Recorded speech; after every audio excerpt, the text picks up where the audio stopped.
So we have the two words. We have the word for two words for tribes. We have branch and we have stick. So stick, we'll get to in a minute, but what is branch? So branch makes sense. You talk about a family tree, right? Family tree. You have the base of the tree. What do they call it? They call it the trunk. These are the patriarchs and the matriarchs. And then the children literally or figuratively branch out. And if you have 12 sons, you will have 12 tribes. And again, I don't know what the etymology of the word tribe is, but in Hebrew, shevet is the word for a branch. And a branch is very nice because it's a beautiful word. It means that we are connected. It means we have the same source. It means we're interconnected to the same source and we're interconnected to each other. Like all the branches of a tree. I have a very tall tree, but all the branches are very much related. And when you see one, you know it's connected to the other ones. Beautiful, very, very poetic. Okay. Now we have another word. This week's parsha, all of a sudden, for the first time, Moshe speaks to the heads of the sticks, not to the heads of the tribes. So what happened to the stick? Why stick? So now let's think about the difference between a stick and a branch. What is a stick? A stick, it was also a branch once upon a time. But a stick means that the branch has hardened, usually severed from the tree, even though it's of the same stuff of the tree, but it's severed from the tree, it's disconnected, and it's hardened. And here, it's much more difficult to see the connection between the various sticks and each other and the branch. So in a way, it's a step down. And indeed, mystically speaking, that would be a reference to the soul. Well, we talk about the tribes moving away from their ancestors, right? If you have, the more you break out, the more you move, the more you branch out, the less connected you feel to the common ancestor. But also mystically speaking, that we'll read inside that the Kabbalah talks about this is a reference to the soul. When the soul is in heaven, the soul sees itself and feels itself as a branch of its source. What is its source? Its source is connected to God, but its source is it's connected to the perspective of the patriarchs. The patriarchs represent the love of God and the awe of God and compassion. So these are divine attributes. The patriarchs are conduits to the divine attributes. So when the soul is in heaven, my soul is a branch of the patriarchs.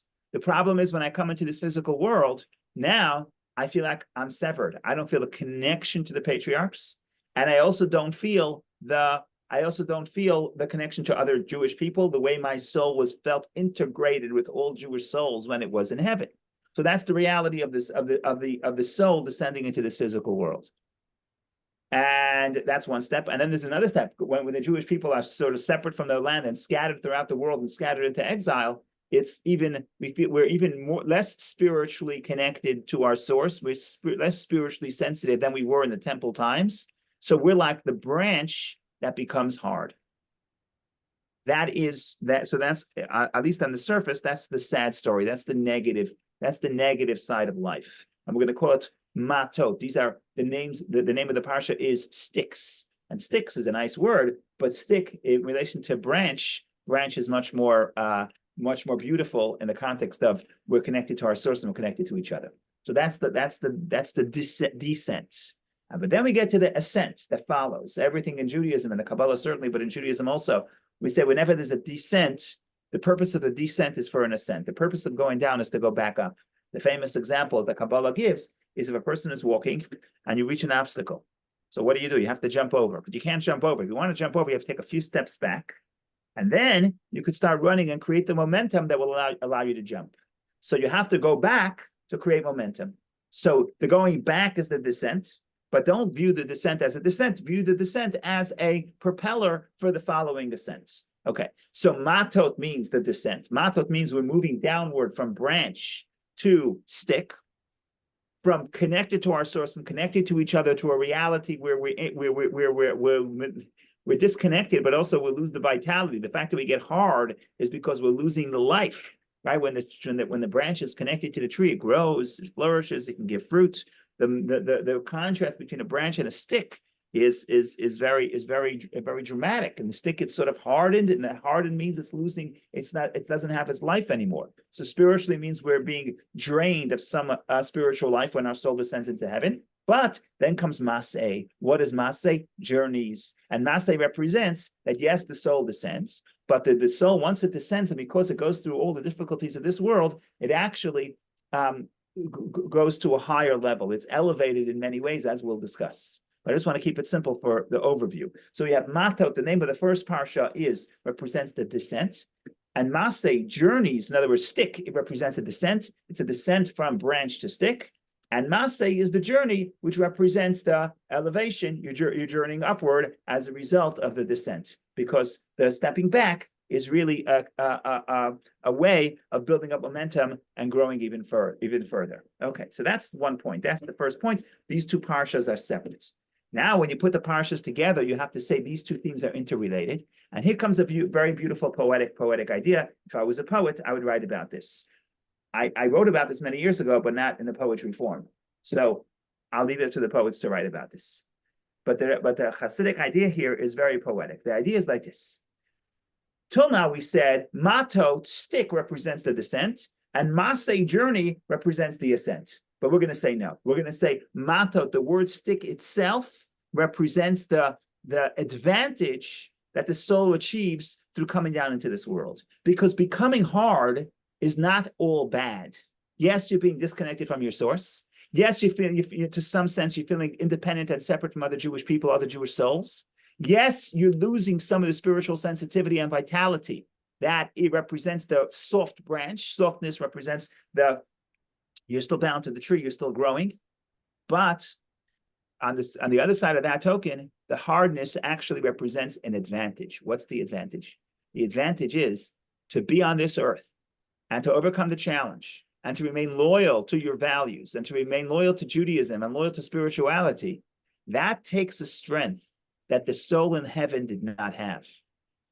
So going through the challenges of this earth actually harden the soul. Now, the harden has both elements. It has the elements that it's, on one sense, on the surface, it seems that it's disconnected from its source, but harden has an advantage. Harden means the deeper strength and the deeper commitment of the soul that was always perhaps in the source of the soul in the state of potential, but the soul never experienced that commitment, and that strength with which it connects to God can only be achieved in the form of a stick. So the stick itself has both metaphors. That's the big idea, but it's true about every challenge. Every challenge in life is a hardening, but that hardening also represents the strength that you get in order to overcome this challenge. So we'll take the questions and then we'll read some of it inside, because as much as I try, when you get it from the source, you're getting it from the source, which is always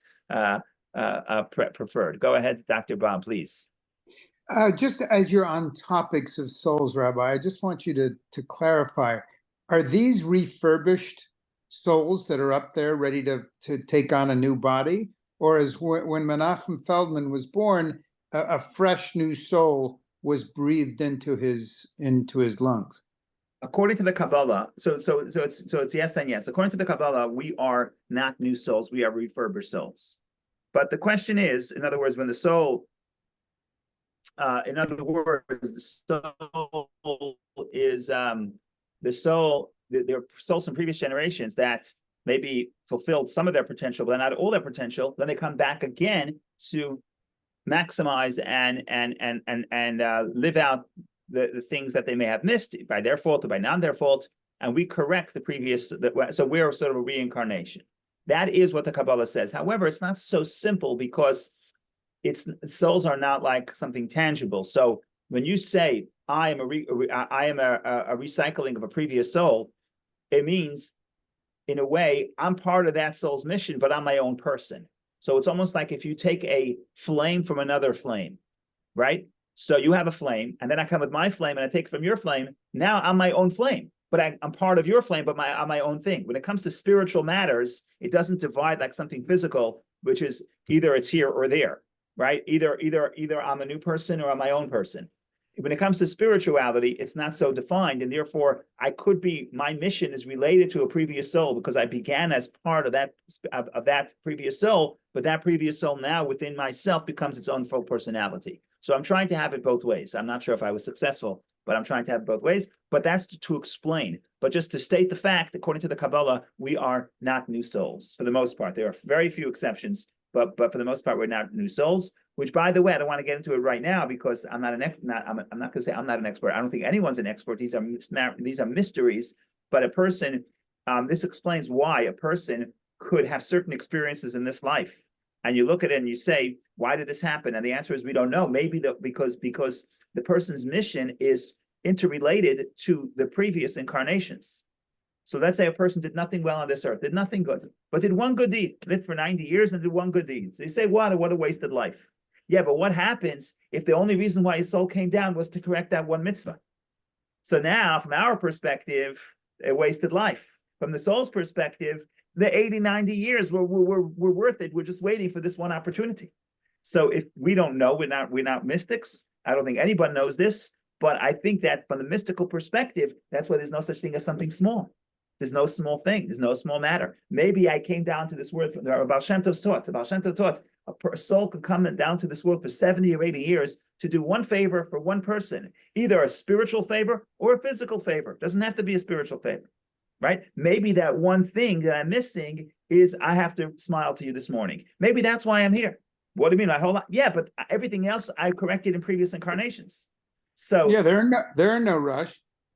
They're in no rush, no, but my soul is in a rush. My soul wants perfection. But the point is that therefore we have to be humble when we evaluate for ourselves what's the meaning of my life and what's the meaning of other people's life and why do I have this struggle and why do I have that opportunity. We know so very little about our own stories. That's what I'm trying to say. So we have to approach this with humility, and we have to realize that there's nothing too small, and every opportunity we view it as if this is the most important opportunity in our life. Rabbi? Go ahead, Dr. Tamrat, please. Rabbi, if I'm hearing you correctly, and you're always refining these concepts, which is a joy, are you saying that the soul itself is in constant transition or could be? And that in a sense, there's a constant dialectic between our conscious self, our physical awareness, and our soul, in the sense that we have an opportunity each day, and you use the word, I'm not sure it's your word or whatever, of defining or taking on challenges, things that presumably would be improving. I'm using a physical metaphor so that we build, I'm looking at the soul almost like a muscle, although it's a terrible metaphor. I'm sure it could do much better. And you're saying that we constantly have the opportunity to work on that, and that the goal, like these young Olympic athletes, is to keep working on ourselves so our soul, if possible, reaches Olympic proportions. The answer is yes, because even the soul, every soul is a specific, we'll talk about this as if we get through the entire, even part of the essay that I want to cover. The soul is a spiritual entity, but it has a defined entity. Some souls are more inclined to the emotion of love, some to awe, whatever it is, but every soul is a limited spiritual identity. When the soul comes down into this world, it's challenged, it grows. It grows means that it actually reaches the state of being that it did not have before the soul descended into this world. So it's a very interesting dynamic here. On one hand, the soul doesn't want to be in this physical world because this physical world is a foreign environment, and almost every the reality of this world sort of is the antithesis of everything the soul stands for. So it's a very painful experience. On the other hand, the soul recognizes that only through being on this world could the soul achieve and grow into what it's going to be, what it could be, as you described with the metaphor. So that's the almost paradox of life on this earth for the perspective of the soul. On one hand, it's very painful. On the other hand, it's very rewarding. So it's like going to the gym. You don't want to go to the gym, but you know that this is the best thing you can do for yourself, right? So you have that dynamic with the soul as well. Well, Rabbi, let me ask you this then: is someone like yourself, or maybe Vicky and Bob, or this evolved too, I can't speak for you, do you actually have an awareness that every day you're trying to do what you can to shall we say, empower, invigorate, enlarge, whatever the right term is, your soul? The short answer is that's why I'm reading this essay. In other words, that's why, no, naturally, I don't feel that way. Naturally, like everybody else, we just want to be comfortable, right? You just want to be comfortable. You don't want to go to the gym. And you don't want to go to the spiritual gym, right? You want to sit down and drink iced coffee and enjoy the trees, which is a beautiful thing to do. But part of Torah learning is the realization that if Hashem gave me another day, there's more opportunity for growth. And stagnation is a problem for physical health, but it's also a problem for spiritual health. Right? So there's nothing wrong with enjoying sitting on the beach chair and enjoying the beautiful weather, but it is a problem if that's all I do. Right? So there has to be, and there's a dynamic. There's the dynamic of the week and the weekend. There's the weekday and Shabbat. And Shabbat, it's celebrating what I achieved. And the weekday is a time of work, which means to grow spiritually. And even spiritually on Shabbat, it's very interesting. According to even spiritually, Shabbat is not a time of work. Shabbat is a time of experiencing the delight of the soul, experiencing the delight of God. In other words, celebrating the connection that I have to Hashem. But it's not about growth. You're not allowed to grow on Shabbat. In other words, you're not supposed to work and refine. It says you can't do work, you can't do spiritual work either. So Shabbos is a time of pleasure. So there is a time to sit with your feet up, metaphorically speaking. That's Shabbat. Now, of course, it's a lot of work because the light of the soul means I have to be in touch with the perspective of my soul. So it takes time to get there on Shabbat. So I have to read Hasidic philosophy. So I have to pray, and I have to sing, and I have to get myself in line with the perspective of my soul, and then I could celebrate the connection of my soul to the connection of the bond that my soul feels with Hashem. But I don't have to be obsessed about growth. In the weekday, it's what am I doing today that I didn't do yesterday? And I do that in every dimension I'm living in. If I'm at work, I have to think about it that way. If I'm thinking about physical health, I say, what am I doing today I didn't do yesterday? But also in the spiritual realm. So there's a time for menucha, time for rest, a time for pleasure, and there's a time for ambition. Well, Rabbi, you're differentiating between comfort and something special on Shabbat, which is very different than being comfortable. And I'd like you to delineate that nuance because you're saying Shabbat is not to be comfortable, it's to be something else. Okay, so the way I'll try to do it, and this is terms that the Kabbalah uses, and the Kabbalah spends time differentiating between the two. On the surface, they may seem related, but they're not. And that would be pleasure versus will. Desire versus pleasure. Now, ratzon, desire, is a feeling that motivates a lot of people. But we associate it with pleasure because we think, why do I want something? Because I enjoy it. So we sort of bunch in will and pleasure. I desire and pleasure. The Kabbalah says, if you really think about it for a second, the will and the desire and the pleasure are actually opposites. Why? Because will is predicated on the fact that I want something, meaning I am lacking, and something outside of me is going to bring me fulfillment and bring me pleasure. So if I really want an experience, I really want another person, I really want a type of food, I really want my tea, it means that I'm sort of not full. I don't have pleasure by myself. I have to find something outside of me. That would be will. A deeper level of the soul is delight. What is delight? Pleasure. Pleasure would mean that I'm in a state of being that right now I feel complete. And it may look like pleasure, like will, but it's not exactly the same thing, right? Let's say I'm sitting on my 60-foot yacht in the Greenwich Harbor. The problem for me is that next to me is whatever his name is, Silverstein's 90-foot yacht or 130-foot yacht. Okay, so now I could be sitting on the yacht with my drink, and I could be two different experiences. Now, externally, it looks the same. One is I'm sitting here and I say, you know something? I wish I had that yacht. Okay, that's will. That's not pleasure. I'm sorry, you're not enjoying yourself. Enjoying yourself is the way I am right now. Maybe tomorrow I'm going to work and try to get myself a bigger yacht. But the way I'm right now, real pleasure is the way I am right now. I am missing nothing. That is pleasure. Now, you don't need a 90-foot yacht to do that. Sometimes you could be playing baseball with your kid. Sometimes you could be reading something. Sometimes you could be enjoying a tomato. It doesn't really matter. But pleasure is the place of my soul that is wholesome with itself and with God. And you say, you know what? Right now, I don't need anything. I am perfect. Now, happens to be that we're not perfect because we're not infinity. So in 5 minutes, the pleasure is going to pass. And then I need another experience to allow me to tap in to that true core of myself. But according to the Kabbalah, the deepest part of self is pleasure, because pleasure is the place where I need nothing. Now, Shabbat is pleasure. Shabbat is celebrate who I am. Celebrate my true core. In my true core, I don't need anything. So it doesn't matter if you have a 3-course meal on Friday night, or you have a 1-course meal Friday night, or you're so poor, all you have is 2 loaves of bread on Friday night. The service, the spiritual space of Shabbat is to be in a space where I am wholesome, I am complete, I am happy, I need nothing. I'm connected to my family, I'm connected to my God, I'm perfect.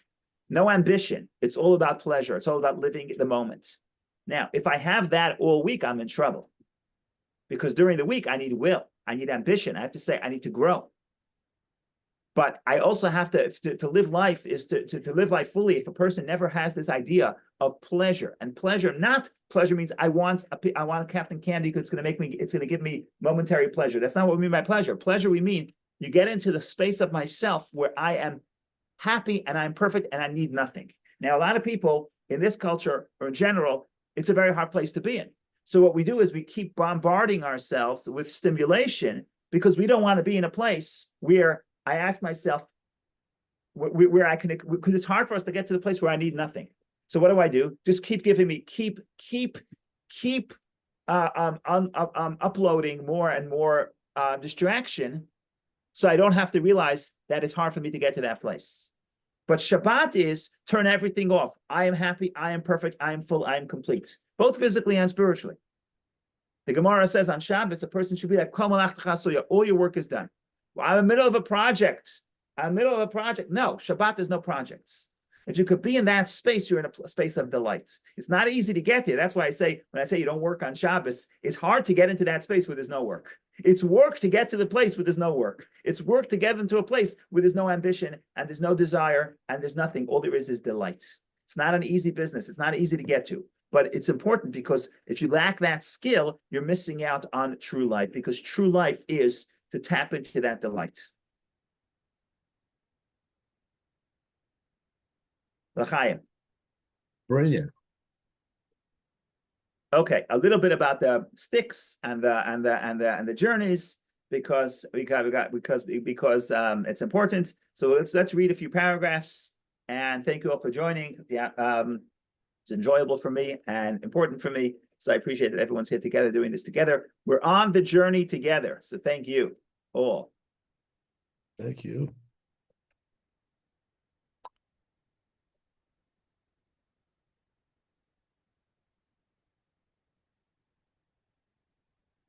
Okay, so this is a specific essay that was published from the Rebbe's teachings, but it's interesting. The Rebbe came back to this theme, I would say, over 40 years. He spoke for 40 years. He spoke about this theme at least 10 times on this parsha.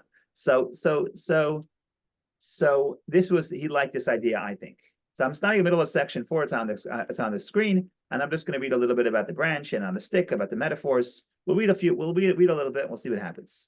To explain the above, in other words, there's 4 sections where I was explaining what's matot, what's masek. We're going to get straight to the point. There are 2 Hebrew terms used to refer to the tribes of the Jewish people, Shevatim and Matot, or Matos, depending on which pronunciation. Excuse me. Also, both of which also describe branches detached from a tree.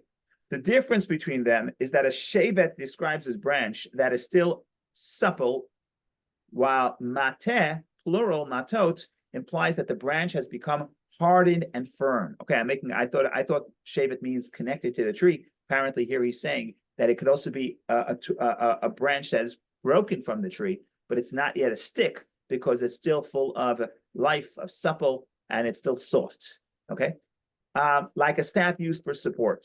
The reason for the difference between them is that shevet refers to the branch that is still flowing with the sap of the tree.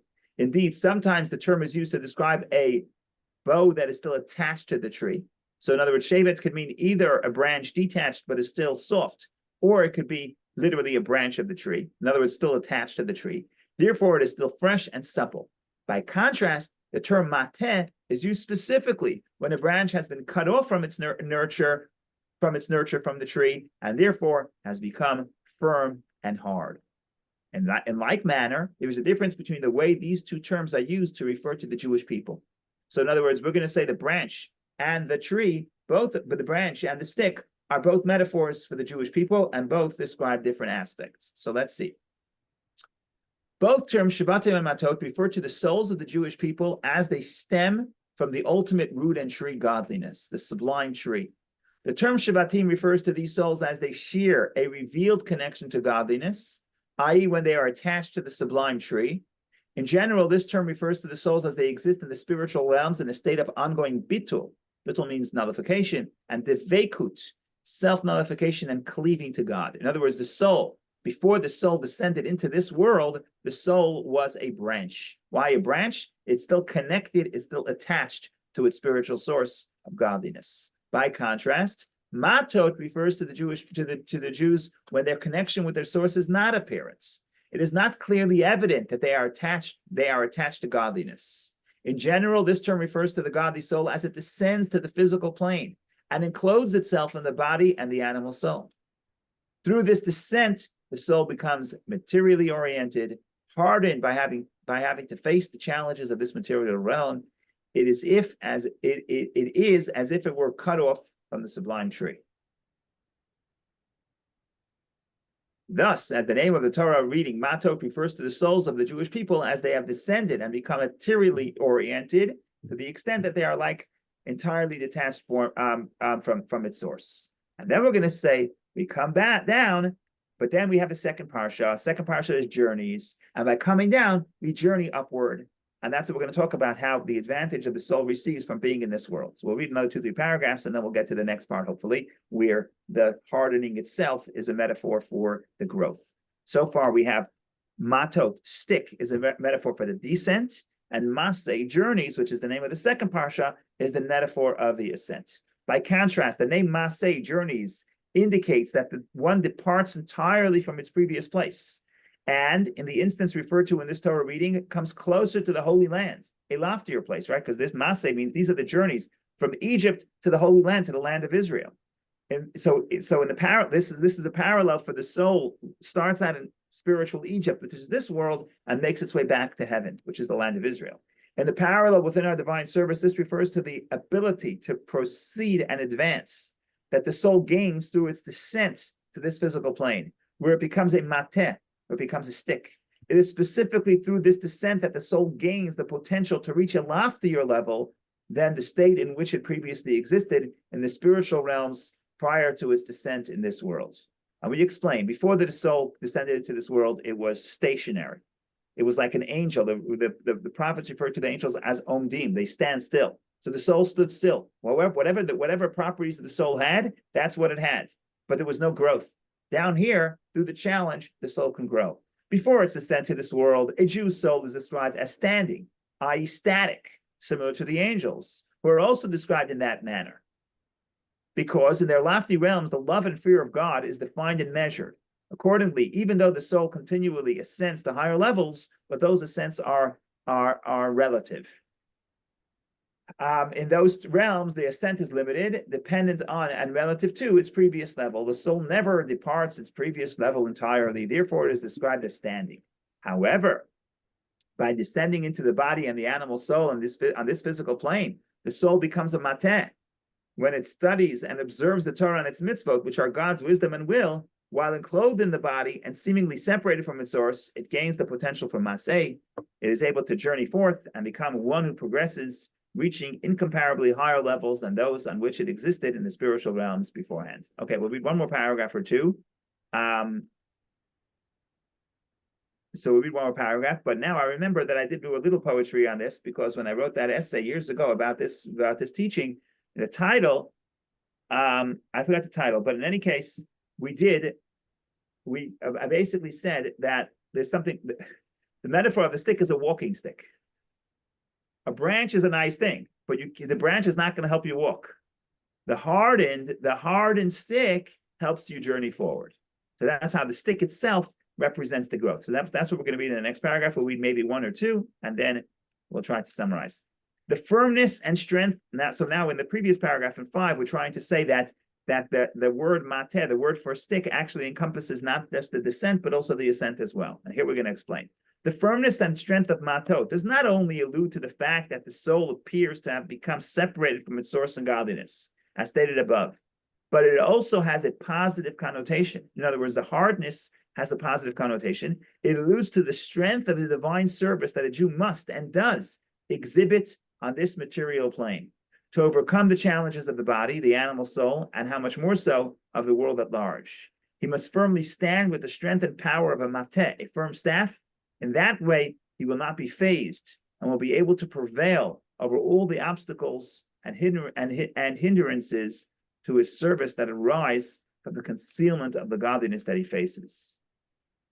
When a Jew on this physical plane carries out his divine service with strength and is not daunted by all these obstacles and hindrances, his reward is also associated with mateh, a hardened staff. His soul is given the power and the strength rooted in its source, the level of eitan, which means strength, within his soul. This exceeds the power possessed by the soul in the spiritual realms before its descent, when it was on the level of Shevet. In other words, the reward is the soul taps into its core strength, which is in its essence, which it's not able to tap into until it descends into this physical world. So that's the big idea. And in a way, we don't have time to read the entire essay, but in a way, what we're going to say is that that is also true about every person individually, but also collectively for the Jewish people. We talk about the purpose of exile. If you talk about the challenges that we face, and right now, today, we face tremendous challenges. So you can look at the challenges as only hardening. Hardening means it's depleting us of life. It's depleting us of our vitality and threatens to destroy us. But you can also understand that these difficulties are opportunities. The hardening of that we experience is actually an ability to tap into deeper strengths individually and collectively that we would not have had otherwise. And therefore, the stick itself is part of the journey. The hardening of the stick is what allows us to walk and grow and advance. So I think these are very Hasidic and optimistic message. It's almost a refusal of seeing anything as only negative, and everything is and could be an opportunity to bring out deeper strength and deeper passion within the soul, and harden not just harden in the sense that it's separate from its source, but to the contrary, harden its resolve and harden its strength, and give it more potential and more strength than it had prior to this descent into this world, but also prior to this individual challenge. So this is the big idea. Hopefully we can internalize it somewhat. And the bottom line is we keep growing. And when we encounter a challenge, we understand that the challenge is really a walking stick to help us grow. Go ahead, Dr. Baum, please. Well, also the beauty of this concept is that most of us think about soul and earthliness as the soul being superior. But really what we have here is that the only way for the soul to be refined in any manner is to descend to the corporeal self, because it's only us humans that can provide mitzvahs and do good deeds and refine the soul ultimately. So it's a refining center, really. That is very true. I would say that in the Kabbalah, this is a common theme, because in classic Judaism, there's a hierarchy. The physical is lower, the spiritual is higher than the physical, the soul is higher than the body, etc. When you get to the Kabbalah, it's much more complicated. In other words, of course, there's advantage to the spiritual, but there's also an advantage to the material. And you have this all over the place, right? So it's very hard to create a real hierarchy where one thing is higher in all aspects. There's always a give and take, and something that's lower in some senses is higher. Like just a basic metaphor of the giver and the recipients. So the conventional understanding is the giver is higher, but really the recipient is giving the giver a great gift, and in that sense, the recipient is the giver, because the recipient, by receiving, allows the giver to tap into himself and discover that he has what to give. Right. So in that sense, who is the giver and who's the recipient? is that it's based on a Talmudic statement that says more than the calf wants to nurse, the cow wants to give milk. Okay, so when you look at this, you look, oh, the cow is giving the milk and the child is nursing. So the mother is the giver and the child is the recipient. But in some ways, the hierarchy changes. Who's giving who more, right? So in the same manner of giver and recipient, you have body and soul and body, spiritual and physical. And conventionally speaking, the spiritual is higher and the physical is lower. But then once you start getting a little bit deeper, it becomes much more complicated. In some ways, the giver, the lower is really higher. And that's what Kabbalah says in general. Something that's higher descends lower. So when we look at the hierarchy, we look at what's the lowest step in the hierarchy, in some ways, probably has a higher source than what's higher in the hierarchy. And what that does, it doesn't destroy the hierarchy, but it shows that hierarchies are more complex than you see. So hierarchies are usually one-dimensional, but there's usually one dimension, but there's another dimension where the hierarchy flips. So that is, I would say, a general theme in the Kabbalah. Go ahead, Vicky, please. Well, thank you, Rabbi. I want to thank you for the reading of the essay and explanation, and also for your poetic metaphor. And I would like to take it maybe a little step further. When the soul comes to the body, to the physical world, and it's hardened, and it kind of represents that's the lesson for us, because we need to take into consideration the hardships of the world, which masters appreciated to full extent, because they were the conditions that all those works were written were far beyond that the difficulties that we experience. So the hardened of the stick, it represents that we need to take it to heart and harden it a little bit, so the soul has fulfilled the mission to full extent. I So agree. I think so. Thank you. Go ahead, Dr. Tamarin, please. Rabbi, as you were talking, I was curious as to whether what you're describing in terms of soul, body challenges and growth, and seeing difficult circumstances as God-given opportunities for growth was unique to Judaism. And what I found in my little research online was that first in Christianity, and then second, I look Buddhism, it says Buddhism teaches the challenges can be opportunities for growth and happiness. So apparently these concepts are rather universal. Yes. If these challenges resonate across cultures, it means that it's very deep within the human psyche, and that just supports the idea that these are things that resonate with the soul, and these are true. So yes, it's no surprise that the message is getting out. No surprise there. Of course, I'm sure, I'm not a scholar about other faiths and other religions. I'm sure that there is some divergence in exactly the way the Jewish perspective lays it out, and the other perspectives. I'm sure we can get into that. But as a general theme, the challenge is an opportunity for growth. Now, challenge opportunity for growth is something you'll hear on basically any motivational speaker, right? So, but I think what we're doing here is a little bit deeper, because challenge opportunity for growth would mean that there's the challenge, there's the growth, and in some ways they're separate. In other words, the growth happens after you escape the challenge. In other words, there are two separate stages. And what I think what Judaism and certainly the Kabbalah is moving toward is that from our perspective, it's two different stages. But from the perspective of the divine and from the perspective of the soul, it's one and the same. And that's why the Rebbe spends all this energy to say, it's not matot maseh. It's not hardening and journeys, but the hardening itself has the concept of growth embedded within it. So from the divine perspective, it's not two separate stages. It's not, you have a challenge, and then you're going to have the growth be after the challenge, right? In a way, there's two different stages. There's challenge and the growth. So from our perspective, they're separate. I think what Judaism is saying, from the divine perspective, they're one and the same. And we don't always see it that way, but we believe that that's the case. And sometimes in hindsight, we see it. but we don't always see it when we are in the space. That's what we talked about yesterday. When you turn back, you see that it's healing, that everything is healing.